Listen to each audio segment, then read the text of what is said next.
Da mesma forma, né? Como é que Saudade daqueles longos encontros presenciais, né? De botar a política brasileira em dia, né? O cara sai do plenário, né? Termina a sessão 8, 9 da noite, e aí terminamos nos reunindo às vezes lá em casa ou em outros lugares para conversar até meia-noite, 1 da madrugada, do que vamos fazer para ajudar o Brasil a sair desta noite triste aí do neofascismo do Bolsonaro, né? Bom te ver, Marcelo. Fontana, eu sempre brinco dizendo que o plenário serve para a gente consolidar aquilo que decidiu fora dele. É um pouco isso, né? É um pouco isso. Mas Marcelo estava aqui. Tá bem? Tá bem, tá todo mundo bem. E estamos aqui guardando a nossa quarentena, né? Mas a família toda bem de saúde, os netos crescendo. Outro dia comemorei 1 ano de vida do meu netinho mais novo. Ah, coisa mais linda. Isso aí. E tu estás em Brasília hoje ou está no Rio, Marcelo? Rio, estamos aqui no Rio. No Rio. Não adianta deixar Brasília, porque não dá para entrar no plenário. Aliás, eu tô com bastante saudades daquele plenário presencial que a gente pode fazer uma disputa mais forte, né? É verdade, viu? É verdade. Mas e aí, você viu hoje, rapaz, só para a gente começar por esse assunto, que eu acho que quem está assistindo merece, o Bolsonaro, eu tenho... Bom, enfim, você já sabe o que eu penso sobre isso. O Bolsonaro é eleito muito em cima da ideia... Eu não acho que o Bolsonaro foi eleito por ser antipetista.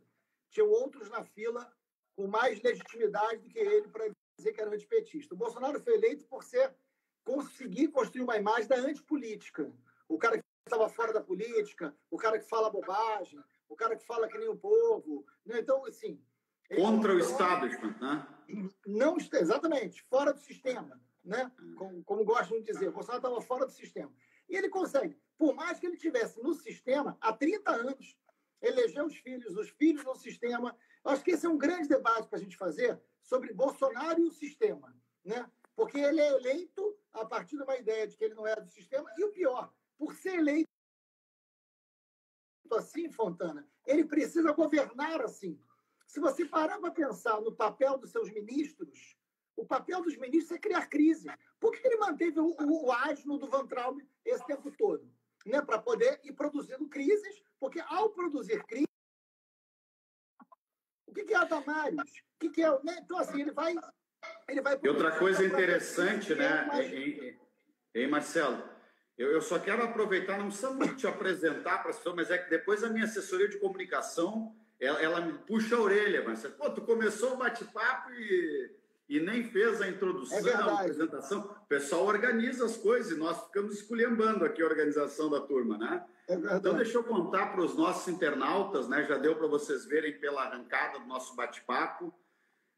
Eu e o Marcelo Freixo, eu, óbvio, conhecia o Freixo pela história de militância, de atuação política dele no Rio de Janeiro, como liderança nacional a partir do Rio de Janeiro, e sempre admirei muito o trabalho e a atuação dele, e tivemos esta felicidade, né, neste momento tão duro para o Brasil, que é ser deputado ou ser cidadão brasileiro durante o governo neofascista do Bolsonaro.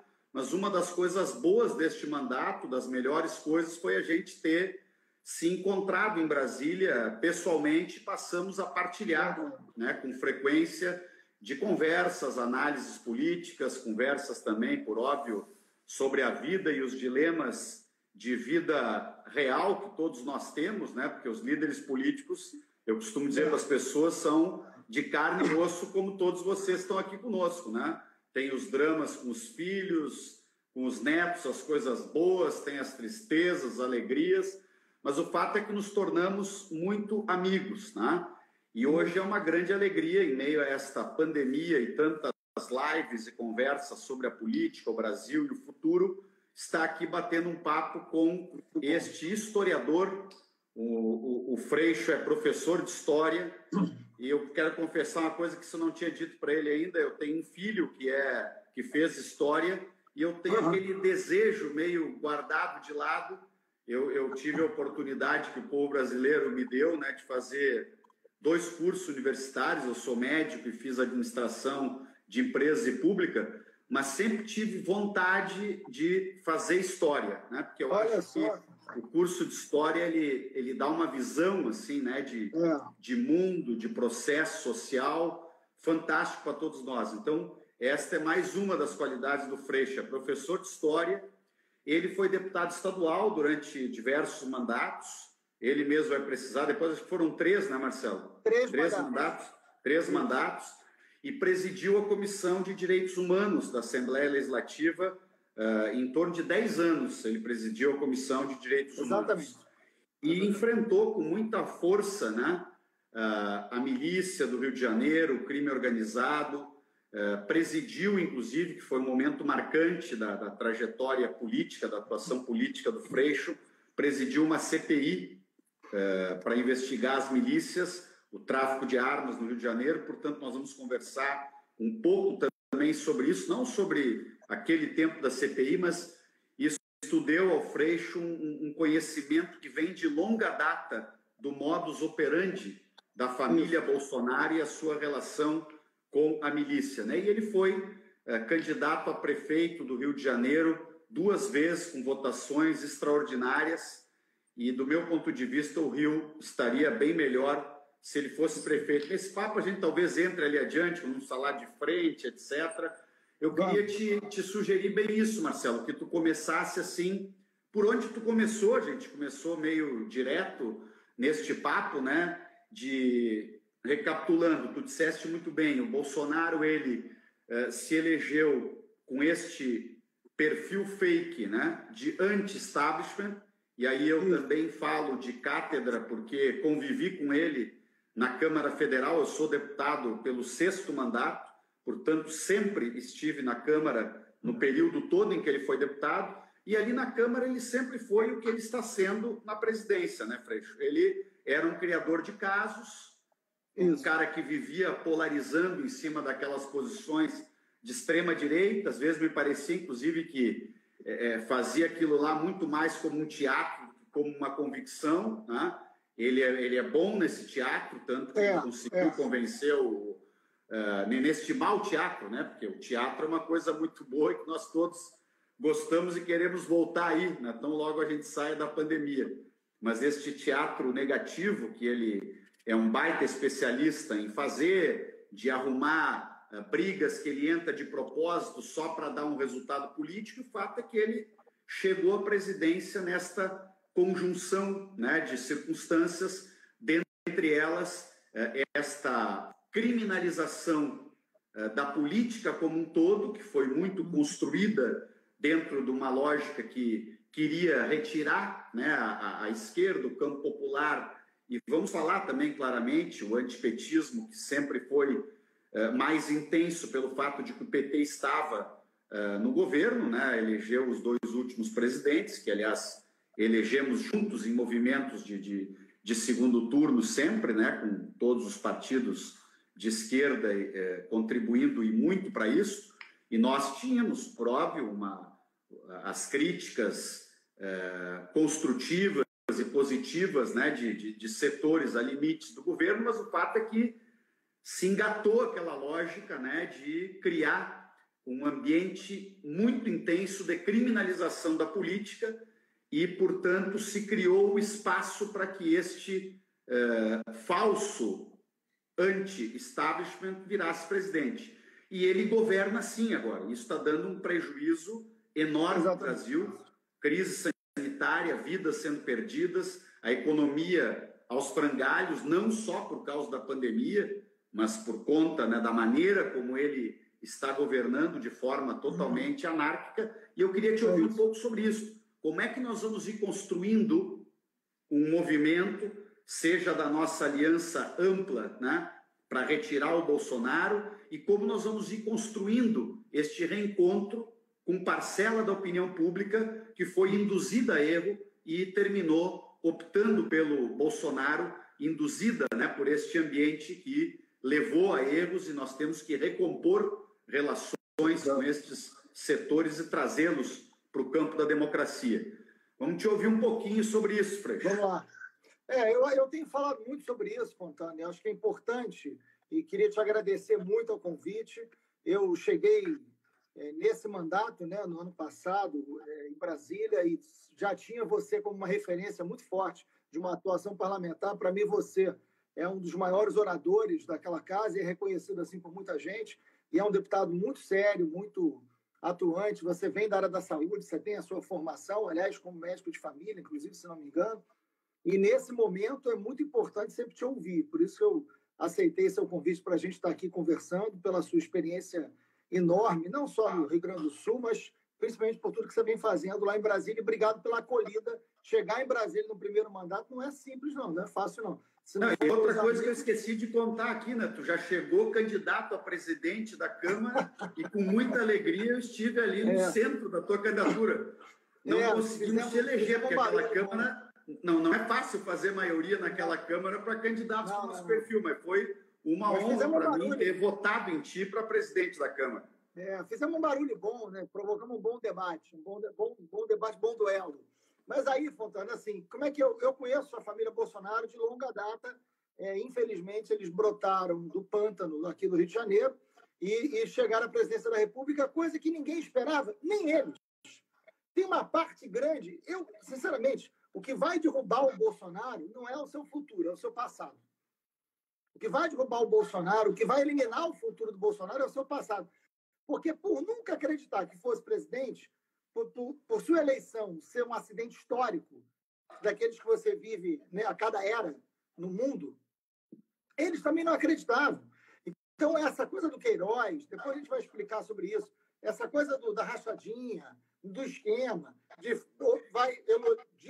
o Bolsonaro disse que o chefe do escritório do crime era um herói. Ele diz isso no plenário da Câmara. É porque o cara, óbvio, se em algum momento ele achasse que ele ia virar presidente da República, ele jamais falaria isso. Né? Mas é isso, não sabia, não imaginou. Hoje eu recebi um videozinho a ele no Jornal Nacional dizendo: muitas famílias se envolvem na política. A minha tem uma característica, é uma família honesta. Aí entra aquelas gargalhadas, né? É um vídeo maravilhoso. Então, eu vi. O vídeo viralizou já. Aí, aquela gargalhada, eu não paro de rir, eu lembro que fico rindo. Agora, por quê? Porque nem eles acreditavam que seriam eleitos, né? Então, a gente precisa entender essa eleição do Bolsonaro. Assim, muita gente fala assim, não, mas vamos fazer ações concretas. A gente está fazendo ações concretas. A luta contra o Bolsonaro é uma ação concreta. Eu não tenho dúvida que se não fosse a pandemia, se não fosse a necessidade de isolamento, aliás, está chegando no Sul, né? Está chegando de forma mais severa no Sul, mais perigosa no Sul agora. A cidade do Rio de Janeiro já tem mais mortos do que a China, né? Só para você ter a cidade. O Estado já passou muito tempo, o Estado tem o dobro. A cidade do Rio já tem mais mortos que a China. Então, é uma situação muito dramática, é uma situação que mata na desigualdade, mata mais os pobres, 5 vezes mais negros mortos do que brancos na pandemia. Então, a gente vai vivendo uma situação muito delicada e num momento de um desgoverno completo. Mas esse desgoverno do Bolsonaro, isso tem uma razão de ser. Ele precisa governar a partir da crise. Ele governa com a crise. Ele governa em cima da lógica de que não é da política. O problema é que ele é a pior política. Ele é o que há de mais antigo na política. Ele é o pior sistema. Você não tem um único sistema, você tem vários. Ele não está agora com o Centrão. Bolsonaro sempre fez parte do Centrão, sempre fez parte das negociatas do Centrão, apoiou o Sérgio Cabral no Rio de Janeiro, apoiaram o Pisciani na presidência da Assembleia Legislativa, votaram insistentemente nisso, sempre tiveram esquemas, sempre foram próximos a governos corruptos. Foi do partido do Paulo Maluf a vida inteira e nunca falou nada sobre corrupção. Então, ele sempre foi do sistema. Mas ele, depois de 2013, nós cometemos alguns erros profundos e graves em 2013. Ele conseguiu ele monta uma rede de WhatsApp a partir de 2014.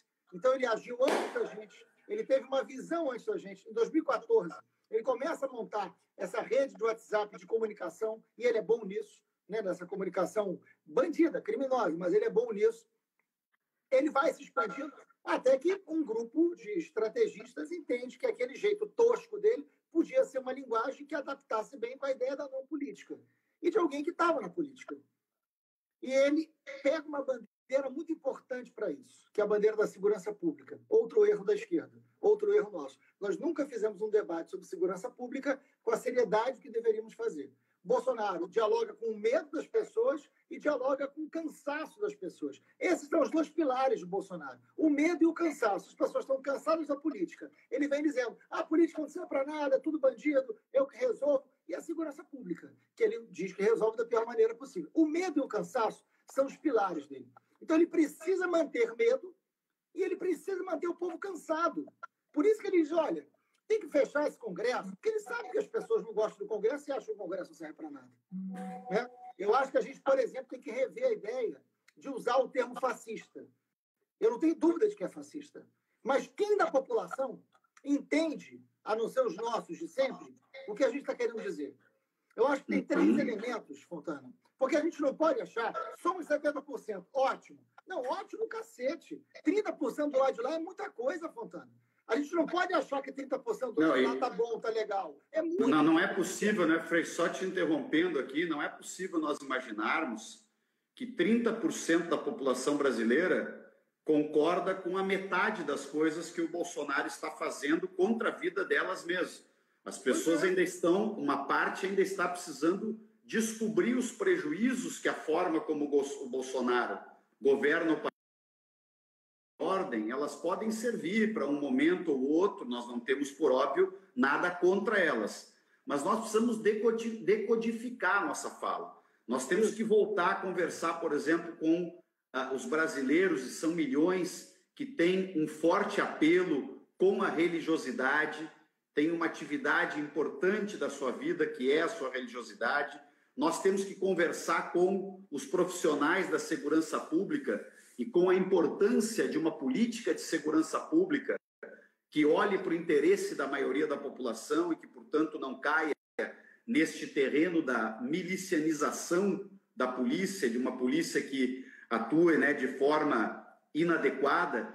E nisso tu também tens, né, uma trajetória importante, longa, e eu queria, nessa sequência que nós vamos falando sobre a situação do país, né, nós não temos dúvida nenhuma que a síntese da saída, o país precisa fazer muitas coisas para encontrar a saída para esta crise profunda em que ele se encontra. Uma crise política profunda, uma crise institucional profunda, uma crise sanitária que se agravou barbaramente pela irresponsabilidade com que o governo Bolsonaro está lidando. Depois vamos falar um pouquinho sobre a crise sanitária, as mortes desnecessárias que o Brasil está vendo, e mortes não se contam em número, Freixo. Eu só abro esse parênteses, depois vamos voltar para a questão sanitária. Morte não se conta por número, morte se pensa como é que é a vida de cada uma daquelas pessoas que morreu. Como é que é se eu tivesse morrido?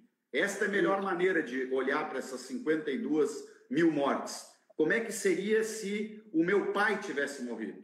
Como é que seria se um filho meu tivesse morrido? Se um grande amigo tivesse morrido? Nós temos que tentar transformar essas 53 mil pessoas em pessoas próximas de nós. A semana passada eu tive um amigo que esteve internado, né, e acompanhei, torci muito por ele, e felizmente ele se recuperou. Mas eu ia dizendo, eu ia colocando um pouco para a tua análise. Nós sabemos que nós temos que reunir uma força política, uma força social grande, que seja mais, inclusive, do que os 70%, como tu falas, numa aliança ampla em defesa da democracia, dos direitos do povo brasileiro, e nós temos que ter capacidade de conviver com diferentes nesta aliança, que tem que ter o objetivo, eu tenho falado, eu pelo menos penso assim, o programa mínimo de uma aliança em defesa da democracia brasileira é o fim do governo Bolsonaro, a retirada de Bolsonaro da presidência, pelos crimes de responsabilidade que ele já cometeu, é um serial killer no cometimento de crimes de responsabilidade, ou o julgamento do próprio TSE. Né? E aí nós termos, neste programa mínimo, uma nova eleição direta para que o povo possa repactuar o país com o seu voto, escolhendo quem deve governar o país. Fontana, eu acho assim, estão pedindo para tirar os comentários. Como foi você que puxou, é você que tem que tirar os comentários se você quiser tirar. Mas vamos lá. Nesse espaço que está comentar, se você apertar aí, vai aparecer 3 pontinhos aí. Você aperta nos 3 pontinhos, vai desativar comentário. Boa, já desativamos. Maravilha. Mas aí, deixa só, enquanto tu fala, eu vou aqui fechar uma janela que está entrando os mosquitos aqui pela janela, eu tenho que fechar a janela. Mas vai que eu vou falar. Mas aí eu que achei que seu frio aí matasse o mosquito. Não, mas sobra uns. Aliás, tem até gafanhoto, né? Aliás, hoje eu recebi um negócio ótimo, o Bolsonaro dizendo que não é a nuvem de gafanhoto, são apenas 4 joaninhas, né? Igual ele fez com o coronavírus. Mas não duvido nada que ele diga isso. Mas parece que os gafanhotos se afastaram, foram para outro lugar, deve estar com medo do Bolsonaro.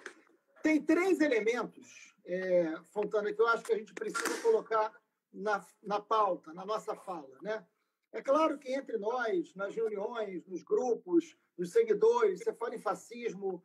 Eu acho que o governo Bolsonaro é fascista no sentido totalitário, de não aceitar a diferença. Nós já vivemos um golpe, ao contrário do que muitos acham, não vai ter um golpe no Brasil. O golpe já está em curso. Você tem rupturas da democracia já acontecendo. O que está acontecendo com a cultura? Hoje nós não temos ministro da Saúde há mais de um mês.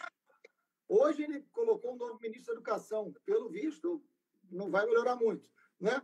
Mas hoje você não tem ministro da Cultura, você tem uma verba cerceada da cultura, você tem perseguição a jornalista, feito pelo próprio presidente que manda a gente calar a boca. Então, você tem rupturas do processo democrático, do funcionamento democrático. Você tem intervenções, você tem ações, né? Ou seja, organizações financiadas com dinheiro público, com a participação do presidente, com a participação dos parlamentares, que falam em fechar o Congresso, fechar o Supremo e intervenção militar.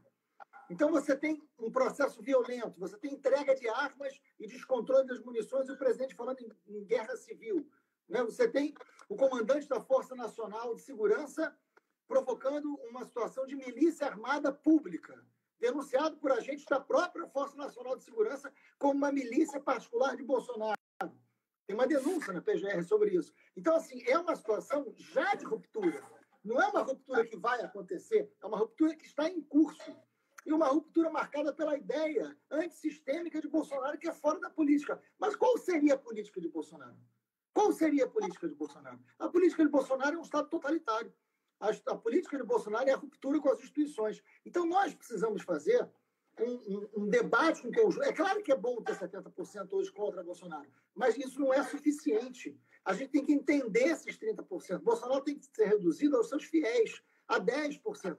Tem 3 elementos centrais que eu acho melhor do que o fascismo para a gente falar: família, emprego e saúde. Esses são 3 elementos que você dialoga com o povo. O Bolsonaro só cuida da família dele. O Bolsonaro só quer saber da família dele, só protege a família dele. E protege a família dele de crimes, de envolvimento com milícia, desvio de grana, enriquecimento. O Bolsonaro só olha para a família dele porque não dá tempo de procurar outro. A gente tem que falar com as famílias. A ideia de que as famílias estão sendo devassadas por uma crise econômica e por uma crise de saúde, a gente tem que falar com as famílias, discutir com os setores religiosos, que chegam em todas as famílias, de todas as classes sociais. Tem que falar de emprego, a maior crise econômica. Está aí a questão da renda básica. O povo não sabe que foi o Congresso que levou para R$600. O Bolsonaro queria pagar 200. Então, no lugar de ficar nas palavras de ordem, que muitas vezes nos aquecem, mas nos distanciam do povo. Então, eu acho que família, emprego e saúde são elementos que dialogam mais com os populares que aproveita essa deixa que tu deu, e aí depois eu falo um pouco da questão da pandemia, né, porque a gente tem que falar todos os dias sobre ela, mas aproveita essa frase boa que tu colocou, que sintetizou, porque eu já te falei uma vez que tu faz a melhor síntese, né, sobre esta história obscura, e tu disseste hoje na abertura aqui da live, que vai ser o passado do Bolsonaro, que vai derrubar ele do governo, porque há motivos de sobra para isso. Eu queria pedir que tu fizesse o famoso compacto. Te lembra naquela época que a gente via o jogo de futebol no domingo, aí de noite tinha o compacto, os melhores lances. O compacto do que são os sinais claros da relação da família Bolsonaro e do próprio Jair Bolsonaro com as milícias e com a corrupção do Rio de Janeiro. Claro, vamos lá. Para quem não é do Rio, né, e muita gente aqui assistindo a gente não é do Rio de Janeiro, o Bolsonaro é muito importante falar do Queiroz, né? Quem é o Queiroz? Que figura é essa do Queiroz? Então, enfim, todo mundo, o Queiroz, todo mundo sabe quem é, acabou de ser preso na casa do advogado. Que, aliás, que advogado, né? Que figura inusitada, né? Realmente, o Bolsonaro é um tampão de bueiro, né? Assim, o que surgiu de cocô na vida pública depois que esse cara assumiu a presidência é um negócio fétido, né? É impressionante. O que é aquele advogado? O que é aquilo, né? Você viu que ele vendeu pública, né? Enfim, é um operador imobiliário. Então, Freixo, o advogado é um operador imobiliário melhor que o Flávio Bolsonaro, que parece que o Flávio ganha muito dinheiro comprando e vendendo apartamento aí no Rio de Janeiro. Eu acho que os corretores de imóveis deviam fazer cursos com a família Bolsonaro, né? Porque realmente são gênios, né? do espetáculo imobiliário do país. Mas vamos lá. O que acontece aqui no Rio? Na década de 80, o Queiroz conhece o Jair Bolsonaro. A relação original do Queiroz é com o Jair Bolsonaro. Na década de 80. Eles são amigos de longa data. Longa data. O Queiroz sai do Exército, entra na Polícia Militar. Vai servir num batalhão aqui em Jacarepaguá, que é uma área muito dominada por milícia, integralmente dominada por milícias hoje, né? E é o 18º Batalhão. Lá, ele fica amigo e ele serve junto, ele andava na mesma patambo que o Adriano. Patambo é aquele, como a gente chama carro de polícia, não sei como é que vocês chamam no Sul, mas ele e o Adriano eram parceiros, eles eram da mesma turma da polícia. O Adriano da Nóbrega, morto recentemente na Bahia. Eles respondem a um homicídio juntos. Eles mataram uma pessoa na Cidade de Deus, né? Que fica na área desse batalhão. O Adriano, ele vai trabalhar para a máfia de caça-níqueis, ele começa a se tornar um líder de um grupo chamado Escritório do Crime de Matadores, ele é expulso da Polícia Militar, ele chega a ser preso e ele é expulso da Polícia Militar. Esse é o Adriano, né? É uma figura muito perigosa, capitão do BOPE, um matador muito frio, muito violento. Enfim, essa figura. Muito amigo do Queiroz. O Queiroz, isso é interessante avisar para quem te assiste, o Queiroz, ele só vai trabalhar no gabinete do Flávio em 2007. Mas em 2005, portanto, antes do Queiroz ir trabalhar no Flávio, colocado lá pelo Jair, o Flávio entrega uma medalha de Tiradentes ao Adriano. O Adriano é preso por um homicídio. Como uma maneira de homenagear o Adriano e defendê-lo na prisão, o Flávio e o Jair Bolsonaro diz que o Flávio fez isso a pedido dele. O Jair fala isso. O Jair faz um discurso no Congresso Nacional dizendo que o Adriano era um herói, o chefe do escritório do crime, um cara que logo depois expulsa a polícia por relações com a contravenção. O Jair Bolsonaro chama de herói no plenário da Câmara e eles entregam uma medalha a Tiradentes antes do Queiroz trabalhar. Ou seja, as relações entre matadores, milícias, crime, polícia e política já eram as relações que norteavam a vida de Queiroz e Jair Bolsonaro. Vou repetir. Crime, polícia, política. Matadores, milícias, contravenção. É este esgoto, é esta natureza, este é o embrião de onde surge a relação Bolsonaro-Queiroz. É isso que nos governa o país hoje. Para que as pessoas entendam o que eu estou falando. Né? E em 2007, portanto, já com uma relação muito sólida, o Jair coloca o Queiroz para trabalhar no gabinete do Flávio, para coordenar todos os mandatos da família. Não é uma iniciativa do Flávio, é uma iniciativa do Jair. O Queiroz sempre foi um cara do Jair. Sempre. Né? E eu falo isso em tudo quanto é lugar, e eles não me contestam. Aliás, eles não querem esse debate. Eles querem debater qualquer outra coisa, menos isso. Né? E aí, o que eles fazem? O que acontece que é muito, muito importante? O Queiroz organizava a campanha da família Bolsonaro nas áreas milícias. E aí o Queiroz monta um esquema de corrupção dentro do gabinete do Flávio. Ele leva 4 pessoas da sua família para o gabinete do Flávio e 2 para o gabinete do Jair. Uma das suas filhas, que é personal trainer em diversas academias do Rio de Janeiro, era assessora do Jair. E 80% do seu salário era depositado na conta do Queiroz, seu pai. A assessora daquelas que nunca trabalhou no gabinete do Jair, né? Ela só estava registrada para receber o dinheiro. Academia, comprovadamente.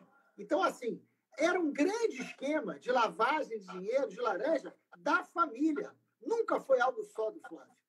Por isso que... Agora, Freixo... Deixa eu só completar uma coisa, Henrique. Só uma coisa que é importante. Por isso que é muito importante a história do cheque dado pelo Queiroz na conta da primeira-dama da esposa do Bolsonaro, da Michele. E aí o Bolsonaro não era um empréstimo, mas é o cara que coordena o esquema de fraude. Né? Tendo funcionário do gabinete que volta. Aparece um cheque dele. Não, e aí é o seguinte, o Bolsonaro falou, não, eu emprestei um dinheiro para ele. Tá bom, emprestou quando? Deu quando? Cadê o depósito? Foi... Tem que explicar, ele é presidente. Freixo, e aí emprestou 40 mil reais para um cara na conta de quem circulava 1,5 milhão, 2 milhões por ano. Por que o Queiroz ia precisar desse dinheiro emprestado? Um cara onde circulava todos aqueles milhões de reais na conta dele, né? Não, e se mas, você Freixo, tem um negócio que está todo mundo, né? Óbvio, como a gente sabe que o Queiroz ele foi o grande operador ao longo de muitos anos dos negócios da família Bolsonaro e dos mandatos, como tu explicaste muito bem, e da relação da família Bolsonaro com as milícias, com aquelas que eles têm, inclusive com o escritório do crime, nós assistimos há pouco tempo atrás uma queima de arquivo. Né? Eu chamo queima de arquivo. A morte do Adriano, para mim, foi uma queima de arquivo. Né? Nós agora temos a esposa do Queiroz foragida.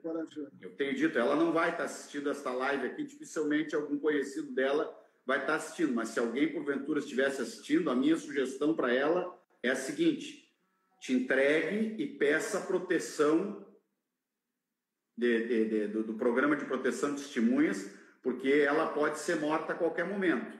Agora, qual é a tua expectativa pelo perfil do Queiroz? Tu acha que ele vai... Nós passamos quase 2 anos perguntando onde é que está o Queiroz, tá? Aliás, aí é um assunto agora muito sério e duro para todos nós. Nós também queremos e vamos descobrir ao longo do próximo período, tomara que seja um curto período, quem mandou matar Marielle. Porque isso é uma questão de honra para todos os democratas brasileiros, para todos que defendem, né, um país com dignidade. Mas eu ia dizer o seguinte, tu acha que o Queiroz pode contar o que ele sabe ou a tendência dele é ficar em silêncio? Eu sei que essa pergunta é difícil de responder, mas é uma curiosidade que o Brasil todo tem, porque nós ficamos 2 anos, onde é que está o Queiroz? Agora ele apareceu, ele estava na casa do advogado do Bolsonaro, escondido lá. Né? Igual o advogado disse que não estava foragido, que ele só foi passar 1 ano de veraneio lá na casa dele. O advogado disse que não sabia que ele estava lá. Não sabia que ele estava lá. Imagina tu, Freixo, tu ter uma casa numa cidade... e um cara passar 1 ano dentro dela e tu não sabia que o cara estava lá. Ou ele tem eu já tô quase convencido que foi o Guilherme Boulos que colocou ele lá pelo movimento sem tempo. Nós vamos convidar o Boulos amanhã para fazer uma live, eu, tu e o Boulos, para falar. Eu não duvido que daqui a pouco eles digam que foi o Boulos. Mas o que tu acha? Tu acha que a tendência agora com a prisão dele é que o Ministério Público do Rio consiga evoluir nessa investigação e que ele fale alguma coisa? Eu acho assim, a informação que a gente está recebendo é que ele estaria em greve de fome e muito preocupado com a mulher. Né? Realmente, a vida dele está completamente desgraçada, a vida da família dele está completamente desgraçada. Você imagina, ele nunca imaginou que fosse passar por isso, era o cara de confiança, era o cara que frequentava pescarias, a casa. Eles eram muito... Eu sei quem é, eu conheço o Queiroz. Eu fui deputado estadual junto com o Flávio. Sempre que você encontrava o Flávio, o Queiroz estava do lado. O Jair Bolsonaro... ele toda sexta-feira trabalhava na Assembleia Legislativa. Então, toda sexta-feira eu via Queiroz, Jair e Flávio juntos. Toda sexta, durante 12 anos. Então, assim, não era uma relação qualquer, a relação dessas pessoas. Né? O Queiroz acabou com a vida dele. Né? Então, assim, mesmo hoje teve um julgamento muito delicado. O Flávio Bolsonaro conseguiu foro privilegiado. Não sei se você viu isso. Por 2-1. Aliás, um julgamento que eu quero lamentar aqui, a decisão do Tribunal de Justiça, um desembargador que votou, inclusive, dando ao Flávio Bolsonaro o direito de foro privilegiado, é amigo íntimo da advogada do Flávio Bolsonaro. Deveria estar por impedido de votar no meu parco entendimento. Né? Um desembargador que vai julgar, que é amigo íntimo, que foi no casamento da advogada do réu, não vejo em condições de fazer esse julgamento. Não estou levantando suspeita nenhuma, mas acho que é uma condição muito grave, né, o que acontece. E o Bolsonaro, que passou a vida inteira, né, falando bobagem e dizendo que, olha aí, foro privilegiado, está aí. Agora, para o seu filho não ser preso, porque o destino do Flávio, não tenho a menor dúvida, o Flávio vai ser preso, né? Ele não tem como escapar, o Flávio Bolsonaro não tem como escapar, será preso, né, dessa investigação. Agora, a questão, eu já estou na página 3, né? Eu já quero saber que relações o Jair tem com isso. O Flávio, para mim, Flávio acontece. Se o Flávio não for preso, parou, desmontou a menor condição dele escapar dessa investigação com as evidências. O Queiroz pagava a mensalidade do filho e das filhas do Flávio e plano de saúde, com dinheiro vivo. Então, assim, não tem a menor chance. Agora, o Queiroz tem um problema nessa história, sobre a sua pergunta se ele vai falar ou não, que é quando pegarem a sua esposa, quando pegarem a sua mulher. Né? Porque aí, assim, ele tem filhos que estão ali. A hora que pegar a mulher, a hora que prender a mulher, colocar dentro de uma penitenciária em Bangu, aí eu acho complicado. Entendeu? Não sei se a mulher não fala, se os filhos não falam, porque aí vai complicar. Seria muito bom para o Brasil, né, Freixo? Porque, de fato, à medida que essas questões todas venham à tona, nós vamos ter um caminho mais rápido, né, para se livrar deste verdadeiro pesadelo que é o governo Bolsonaro. Porque, como eu digo, eu vejo, sempre tem na rede social uma parte daqueles apoiadores mais fanatizados do Bolsonaro, que ficam repetindo aquelas frases prontas, etc. Mas vamos perguntar para quem está ali, né, na vida real, não está engajado na política, está lutando para sobreviver, levar a sua vida. Quem teve a sua vida melhorada depois que o Bolsonaro virou presidente da República? Resposta que eu dou aqui, as pessoas não podem aqui falar direto, né, mas poderão postar aqui. Eu conheço a ampla maioria dos relatos que nós estamos vivenciando no Brasil, é de que a vida está piorando. O Brasil está entrando num buraco econômico que, obviamente, a pandemia agrava e muito, mas ela agrava uma situação que já vinha muito mal, né? Porque a política econômica que está sendo adotada no país, aliás, já nesses últimos 4 anos, desde a derrubada, né, através do impeachment fraudulento da presidenta Dilma, da derrubada do nosso governo, que era um governo com qualidades, com limites, com defeitos, com conquistas, mas era um governo que vinha construindo o pleno emprego, construindo uma distribuição de renda melhor e assim por diante. Bom, de lá para cá, a economia só piora, as pessoas perdem empregos aos milhões, nós estamos tendo perda de renda, o empobrecimento e a concentração de renda são cada vez maiores, e, aliás, em lugar nenhum do mundo, né, Freixo, deu certo esta política, assim, do fanatismo liberal, né, que é a que o Paulo Guedes conduz. Mas eu queria, Freixo, falar que... Aliás, Fontana, assim, depois de cadê o Queiroz, a gente tem que lançar a campanha cadê o Paulo Guedes, porque ele está tão desaparecido quanto o Queiroz. Exatamente. E, aliás, quando ele aparece, viu, Freixo? E quando ele aparece... é só para piorar a situação. Por exemplo, agora nós estamos numa grande batalha, aliás, também com deputados de partidos de centro, mas nós da oposição, nós da esquerda, estamos numa grande batalha. Uma das maiores prioridades nossas é a prorrogação da renda mínima, com R$600 por pessoa, sem baixar o valor. Qual é a fala do Bolsonaro e do Paulo Guedes? Tem que baixar para 300. Ou seja... isso vai ser... porque eles apostam no caos social, né? Mas eu queria, Frei, só falar 2 minutos sobre a pandemia, porque todas as lives eu procuro fazer uma síntese para as pessoas, lógico, estão todos acompanhando, mas a situação, primeira frase é o seguinte, né, gente? No Brasil, nós estamos perdendo a vida de milhares de brasileiros criminosamente por falta de ação e atitude do governo federal.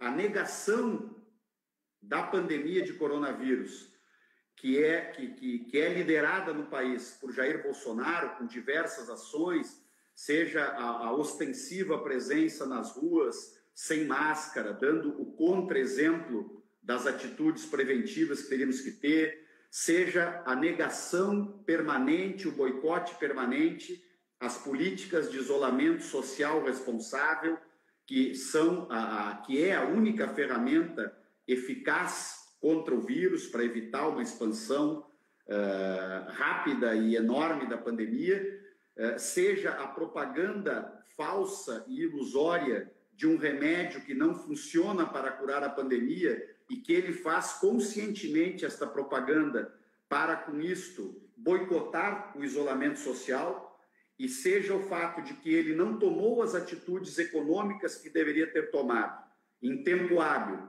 para garantir condições para as pessoas que estão tendo que ir para a batalha porque não podem ficar em casa, porque não tem como alimentar sua família.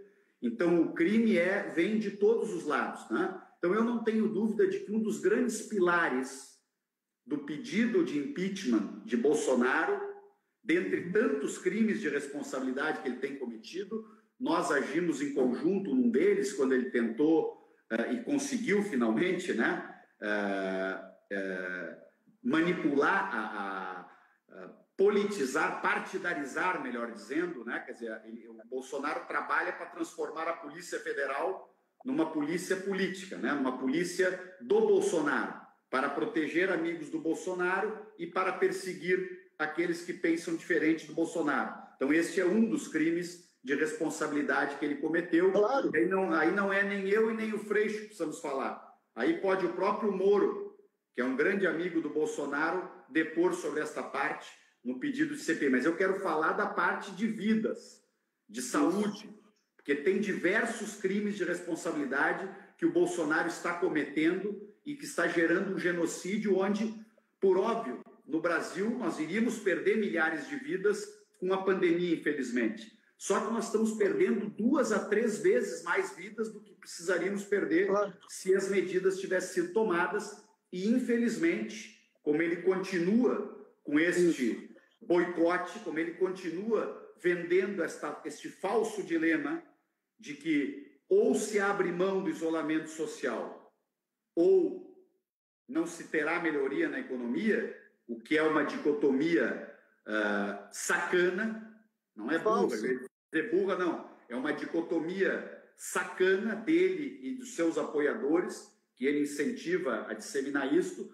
O Brasil vai indo para um caos cada vez maior e hoje nós já somos o 2º país do mundo com o maior número de mortes por coronavírus. E isso está longe de ser resolvido.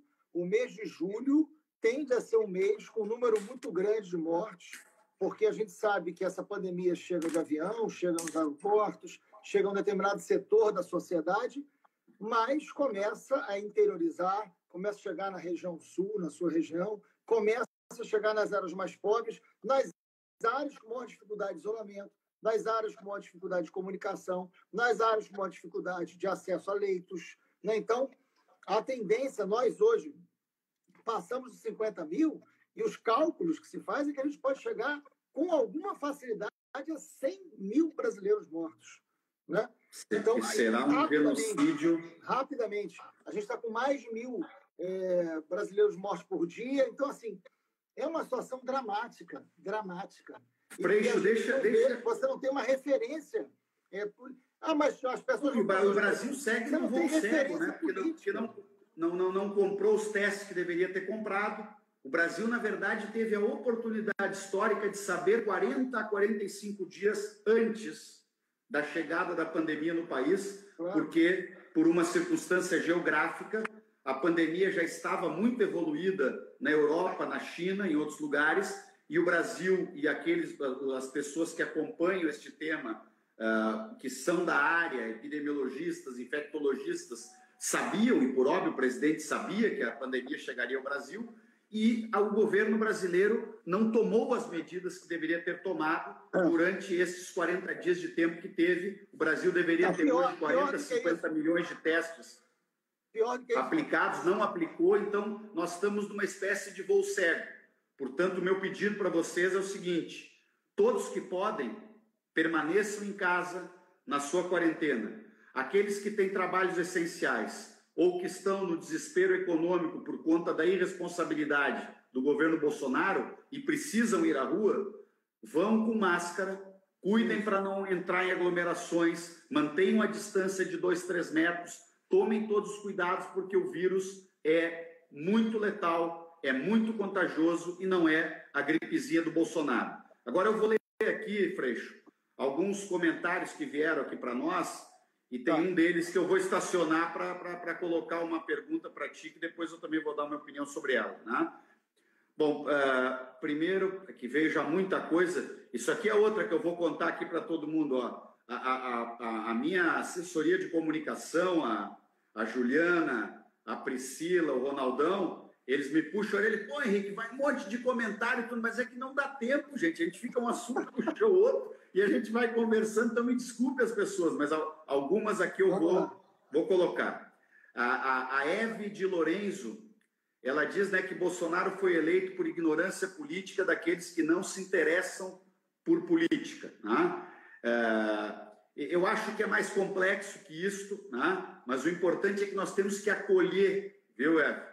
Todos aqueles que votaram por engano no Bolsonaro, nós temos que estar sempre de coração aberto, de braços abertos, sem entrar na escalada de ódio e intolerância que a extrema-direita quer impor ao país. O nosso ambiente é outro ambiente. Nós temos que derrotar a escalada de ódio e intolerância e recolher essas pessoas. Bom, aí o Leandro Marques dos Santos, tu não precisa falar sobre isso aí, eu vou ter que ler esse comentário aqui, tá? Mas tu não precisa falar sobre ele, eu vou pular direto. Esperamos mais unidade da esquerda. O PT está devendo mais abertura. Eu até concordo com ele. Freixo é atualmente o melhor representante da esquerda para ser o prefeito do Rio e a Manu aqui em Porto Alegre. Eu vou dizer para o Leandro que são meus 2 candidatos, o Freixo no Rio e a Manu em Porto Alegre. Mas esse é um papo mais comprido, não é para a live de hoje. Vamos levar só na boa, que são outras variáveis, né? Mas em Porto Alegre a gente está indo muito bem com a Manuela e estamos tocando, e com muito respeito à candidatura da Fernanda Melchiona, que também é candidata, e a Juliana Brizola, que vai ser candidata, e eu sinto que nós estamos construindo um ambiente positivo, né, aqui em Porto Alegre.